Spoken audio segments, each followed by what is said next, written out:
Hello, everyone, and welcome to the Wednesday, June 17th, 2020 edition of the Day Weather Podcast. Well, we're going to be cooling off. Well, it depends on where you are. If you're in western Wyoming, if you're in Utah or Idaho, you really know how much it's cooled off. But east of the Continental Divide, it's been downright warm to hot. But everyone going to cool off here over the coming days. We have a strong Pacific trough that is bringing unseasonably cold, wet weather to some parts of the region. It's going to get over the Continental Divide tonight and Thursday, slowly moving through the area. So we probably had the hottest day this week for some of you yesterday. Now we're going to cool off. We're going to trend cooler with better chances for showers and thunderstorms east of the divide. This is going to be especially true on Friday. However, this all moves out, and I think we're going to have a nice weekend. Really comfortable temperatures, and the chances of thunderstorms will go down.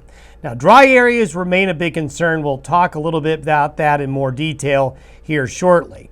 This is Evanston, Wyoming, early this morning. That's correct. Your computer monitor is showing things correctly. That's snow. For the second week in a row, it has snowed down to as low as 6,000 feet. Last week, it was Laramie that got the snow. Today, it's Evanston, Wyoming. Now, not as much as Laramie got last week, but that's a pretty good snowfall for June 17th. This unseasonably cold weather coming in with yet another Pacific trough. These Pacific troughs, for the second year in a row, have been really strong and cold.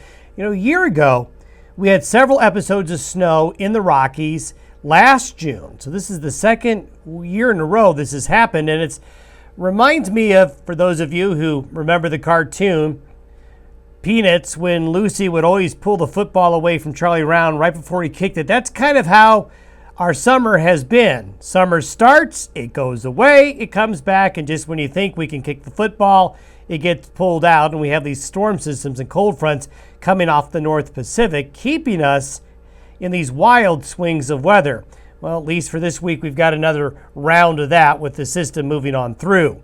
Now, let's talk about the dry areas. This is the latest drought update as a week ago.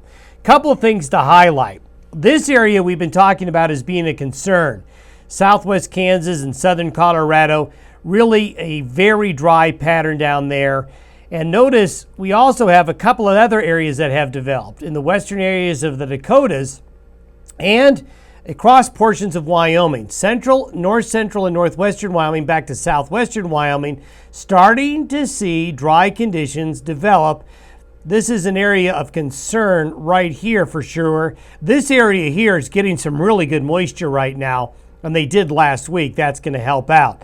I think the area that gives us the most concern is southern Colorado, western Kansas, along and south of I-70. This is an area that does tend to get dry when we see a developing La Nina, which is happening. This area is a concern as well, as it is some areas there that are getting some rain today, but is certainly an area that has shown some dryness as storms have been missing on out. Now let's take a look at the precipitation forecast through Saturday. Most of this precipitation comes through Friday. Couple of things to highlight. Notice some good news here. Now, I just showed you those dry areas. They actually have a good chance in southern and eastern Colorado and western Kansas of getting into some good thunderstorms here over the next 3 days, especially Thursday into Friday. Also, up here, this is basically what's going on right now with the rain and the mountain snow. Notice this wedge. We showed you this earlier. This wedge of dryness that goes across Colorado's western slope, central and southern areas of Utah, and up into central Wyoming. This area of dryness has been really persistent. And notice, Arizona and New Mexico just doesn't have any monsoon moisture yet, at least not well established. It usually is by this time of year.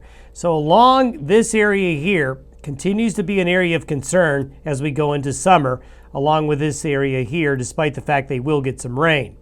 Taking a look at the snowfall forecast, yep, here we go again. This is mostly happening here over the next 24 to 48 hours. But you can see the penetration of snow in the higher peaks of southern Wyoming and Colorado is actually now showing up with this trough. This is mainly what we'll see come in Thursday night and Friday, with up here, those mountain areas and the lower elevations down to 6,000 feet getting the snow.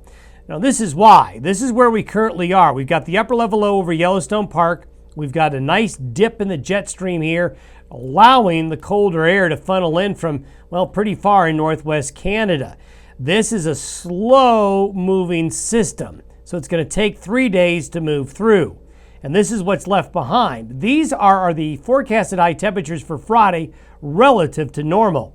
So we're talking 20 degrees below normal or more east of the mountains.